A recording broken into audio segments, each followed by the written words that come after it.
Hi, my name's Matt Garrison. I'm the Department Chair of Communication, Humanities, and Social Sciences here at Logan College. And here with me today is Murfreesboro poet Jonathan Travelstead. How's it going today, Jonathan? It couldn't be better. I'm very happy to be here.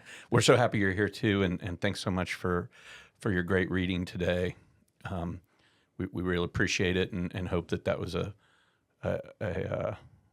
well, I don't know, what kind of experience is that for you as a poet reading? You know, I mean, there's a certain vulnerability to getting up there in front of a crowd to read poetry to, and I know you had a lot of family and everything, but how would you characterize the experience? I love being vulnerable in a room of people, and I'd prefer intimate settings as opposed to larger auditoriums, and I'd put this somewhere in between those two.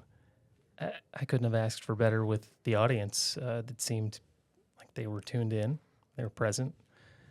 It's always a wonderful surprise because I think my baseline expectation is I have to really fight for people's attention. Mm-hmm. So I try to choose work that is based on that assumption.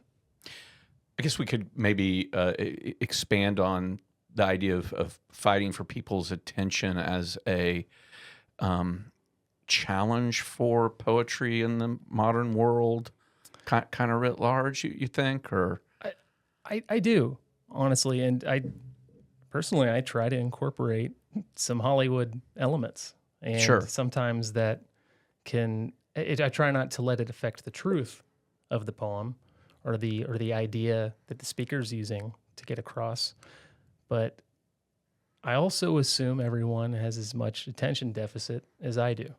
So I try to write that way. Sure. I hope I'm successful sometimes. When you say Hollywood elements, you mean kind of like, quickly paced? Yes. Urgency. Urgency, yeah. And does that also kind of apply to not only an urgency, but just a sort of a pop sensibility?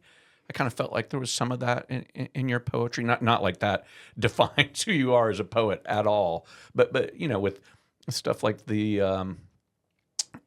standing in front of the refrigerator and some there were some other pop culture references in some of your poems today.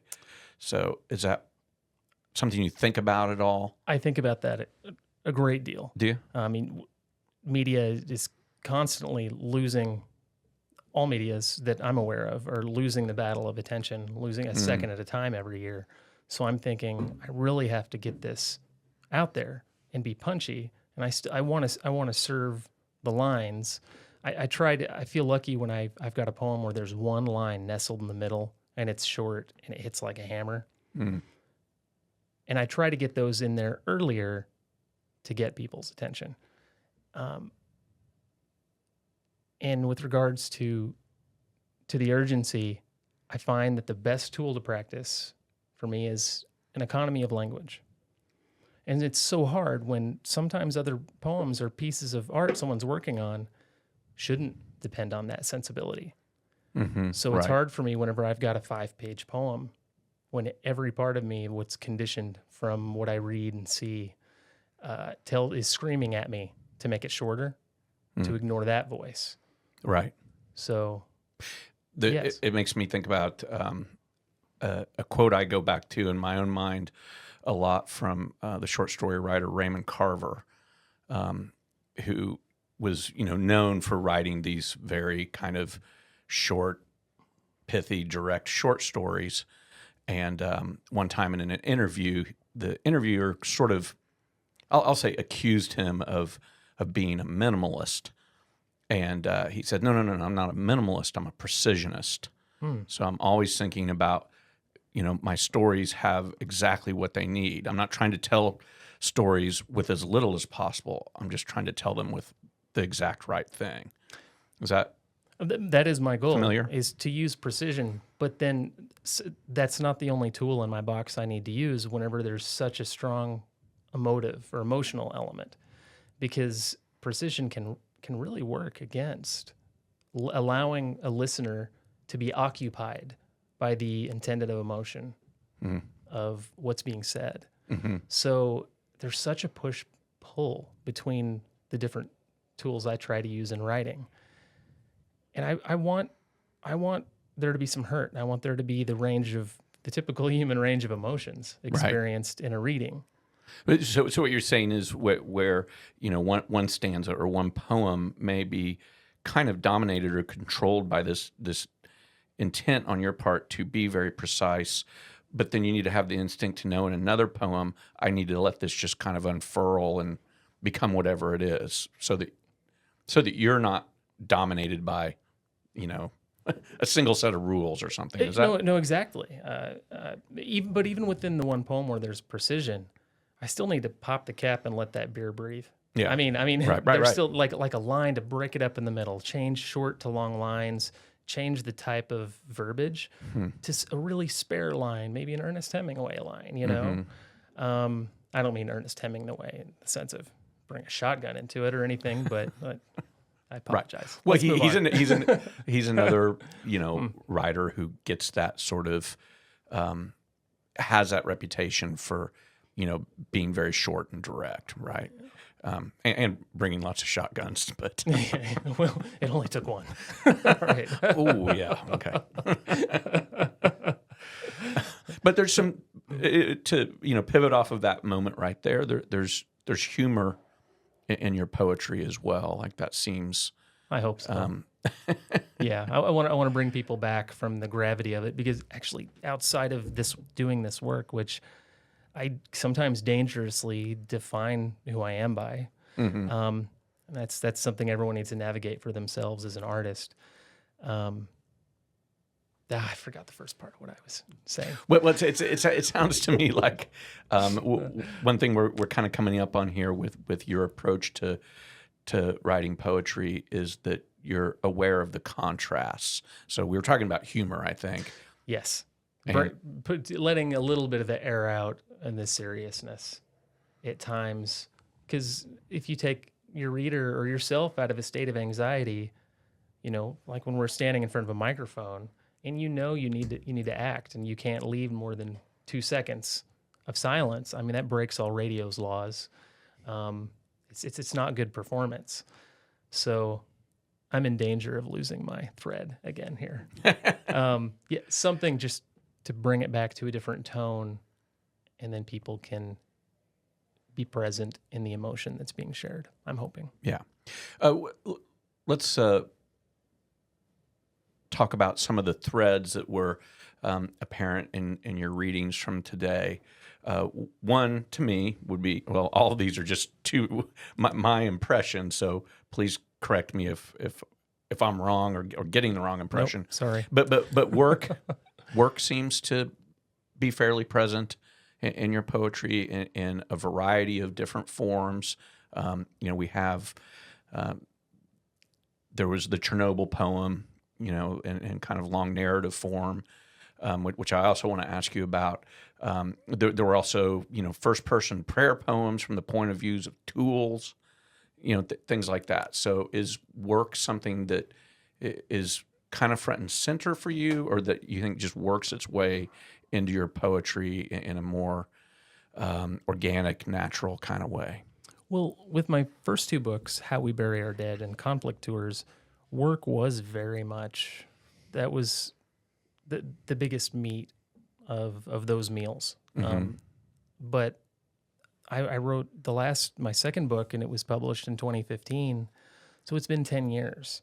And this book coming out in a few weeks, I don't think there's maybe one firefighter reference in the entire book. And it was after 2015, I felt like I was going further down a hole in digital stuff, obsessed with minimalism and scanning all my books. So I had everything on a computer, and it was a lonely time too. And then COVID hit, and I thought, this is the perfect time to finish this project, which I started when I first saw the film Her. That's a deeply affecting film. I watched it on repeat, and I was haunted by it, and it was beautiful. And I want to tell everyone about it.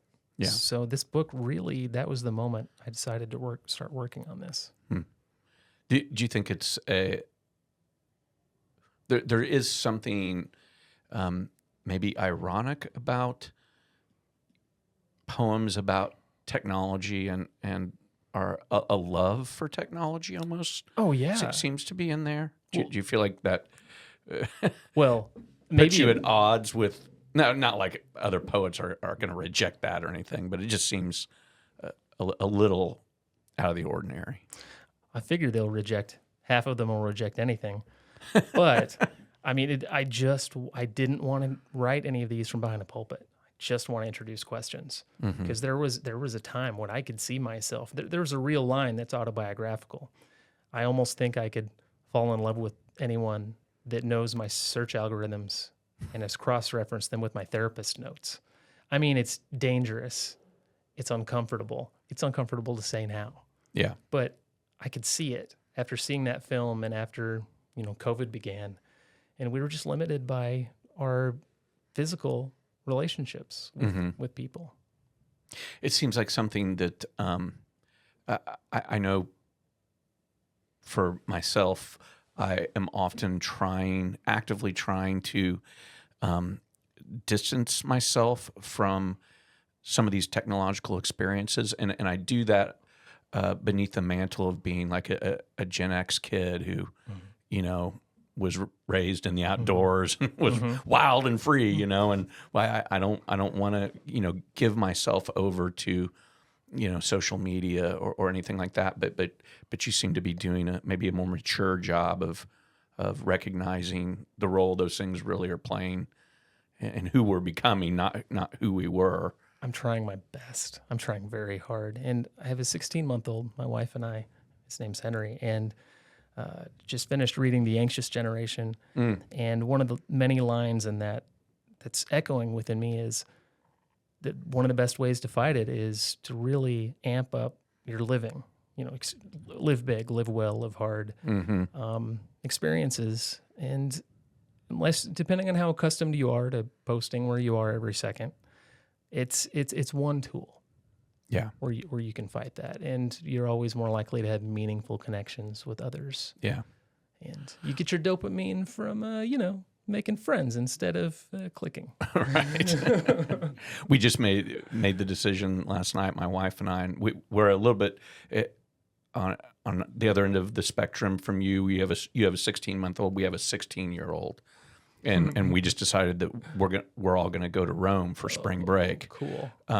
And we're gonna tell him tonight. And I know there's gonna be a little bit of like, I gotta go on a trip with my parents. Oh my gosh, that's gonna be great. but right. I mean, it is that kind of willful decision to say we're having experiences outside of, phones and Xboxes and social media and all of that. And he's been raised that way anyway, but still it'll be, for a 16-year-old, it'll be done a little begrudgingly. Congratulations, by the way. We went with my two in-law siblings, I always get confused on this. Sister-in-law and brother-in-law, they went with my wife and I, and she was 7 months pregnant. Oh, wow. When we went back to Italy. So that was just 2 years ago. Yeah. Cool. Yeah. Speaking of places, you've written a lot about, places that you've traveled to. There's a lot of poems from different places around the world. But I wondered, I noticed that there were some poems in the first book about, tell me that title again. Oh, when yeah, you were dead. the Pripyat, Chernobyl. What was the name of the book of poetry, though? Oh, that's from? It's Conflict Tours. I'm sorry, I mean the other book. How We Bury Our Dead. How We Bury Our Dead. Yes. Sorry. There's, I think, some poems about Alaska. Yes, there's an entire section. The entire section, yeah. So what was the Alaska portion of your experience about?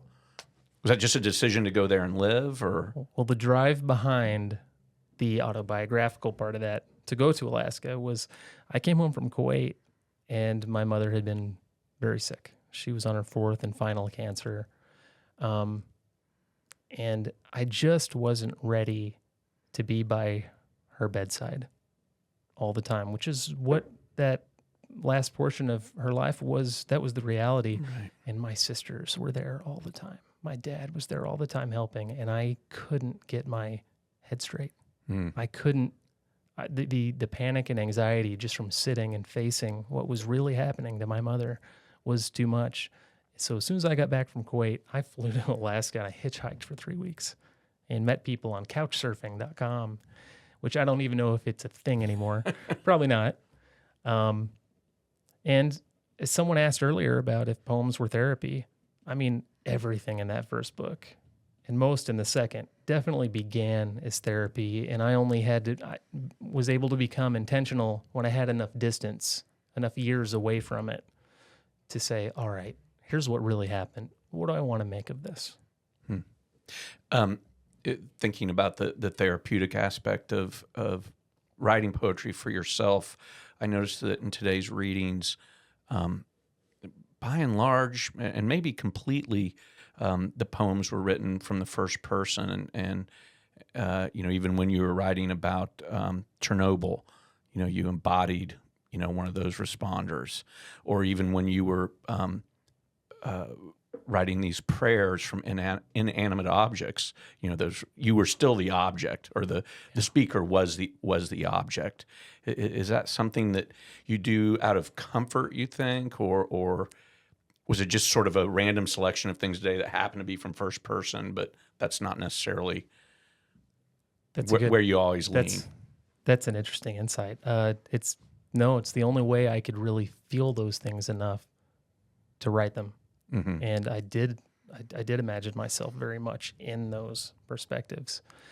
And having a career as a city firefighter really informed being able to write The Liquidators, which was the five-page longer poem about the emergency workers. I've never seen that story elsewhere. And even after seeing, I didn't even see the HBO special. Did you see the HBO series? No, I was just talking to a student about it after your reading, though, and it has been recommended to me. It's the best piece of media, written or visual, that I've seen to make it digestible what actually happened and how it happened. But still, that didn't even cover the emergency workers' response. Mm-hmm. So I feel like I got pretty lucky there, and I'm glad the story's out there now. Yeah.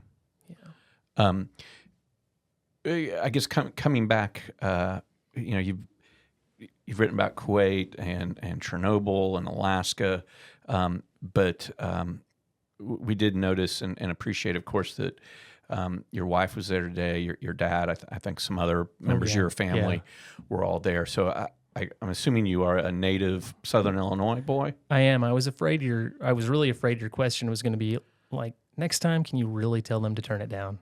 I'm kidding. Never. No. It's a lovely thing to see poetry be a family affair. But I wondered what, even though the poetry we heard today wasn't necessarily about being a Southern Illinois guy, I wonder to what extent being a Southern Illinois guy applies to your life as a poet. I think it's huge. I'm probably not even conscious of the ways it does or doesn't come through on the page. I was born in Marion. I've lived there most of my life. I was fortunate enough, family of 6, to where we made some kind of trip work every year. Often 6 of us packed into a van that we slept in for a few days on the way across the country. Mm-hmm. And you're probably familiar with this. 5-year-olds, 6-year-olds just screaming to stay at that hotel every third day so you can have a pool to swim in. The back of a hot station wagon in my case, but yeah. Almost identical experience. I do have work that, actually, I think the work I've been working on the last 3 or 4 years is the most Southern Illinois I've ever done. And it's all about my child being born. Mm-hmm. Our child being born inevitably touches in it. And I'm working on this collection that I want to be in the key of joy. Because I think, in my opinion, my stance now artistically is that joyful art, I think, is the most difficult thing to pull off right now. And that opinion's going to change. So true. That really resonates. And I want to do that more than anything. And I feel fortunate. I have some things that I think are aimed that direction. As somebody who writes fiction and song lyrics, I feel that so intensely that there's an instinct for writers that we lean into that goes the dark and ugly places because they tend to be more conflict laden, which feels like, that's the narrative driver for everything, right? Nailed it. And so to turn towards something that's more celebratory is very difficult to pull off without feeling like you're being hokey or or trite or something like that. Gosh, But it's so important to figure out. I really respect that you're following that instinct. Speaking of songwriters, and really I want to turn this microphone around and ask you a lot of questions about what you do now. If we have to do it another time, some other that's time okay. maybe. But I really hold this writer up there. Josh Ritter. Oh man, he's incredible. I love that man's work. I think I noticed that you thanked him in one of your books, and I was curious if you knew him personally. I had a short correspondence. I hesitate to say no, but I'd written him a couple letters about his work, and he'd sent a couple cards back, and I did send him a book, and I thanked him for the spirit from which his writing comes from, and I would do the same thing today. Yeah. Have you read his novels? Yes, I have. Those are really good. So interesting. I read the Lumberjack one just a few months ago. I can't think of the name of it. Oh, the great glorious goddamn of it all. There you go. What a title! What a title! It's larger than life. And then what was the Civil War one? What was that called? It Bright's Passage? Bright's Passage. Yeah. But now, when our son was born, we went to a show, and he left a poster for Henry, and he'd signed it to him and some other things for us. Enough. Historical Conquest is my favorite album. It's the best. Yeah. I'll quit name dropping. Okay. All right. Well, in the interest of time here, we're going to wrap it up. But why don't you tell us about your new book that's about to come out? I will. I'll start with this quickly. If you go to PierianSpringsPress.com or type Jonathan Travelstead, Cloud Understands. If you go to my book on the press site, there's a podcast. Two reviewers are talking about it for 12 minutes, which is the best primer I have heard, and it makes me blush every time.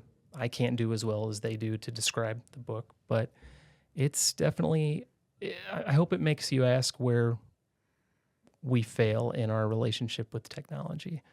And most of it is set in the near future or far future. It's hard to gauge, and most of it deals with our interactions with artificial intelligence in various forms.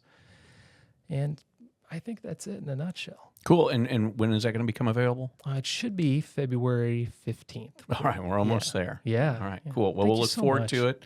And thanks for being here today, and best of luck. And hope to see you around. And big thanks to our engineer, Rob Lucas, for helping us out here today. Thank you, Rob. Thank you both.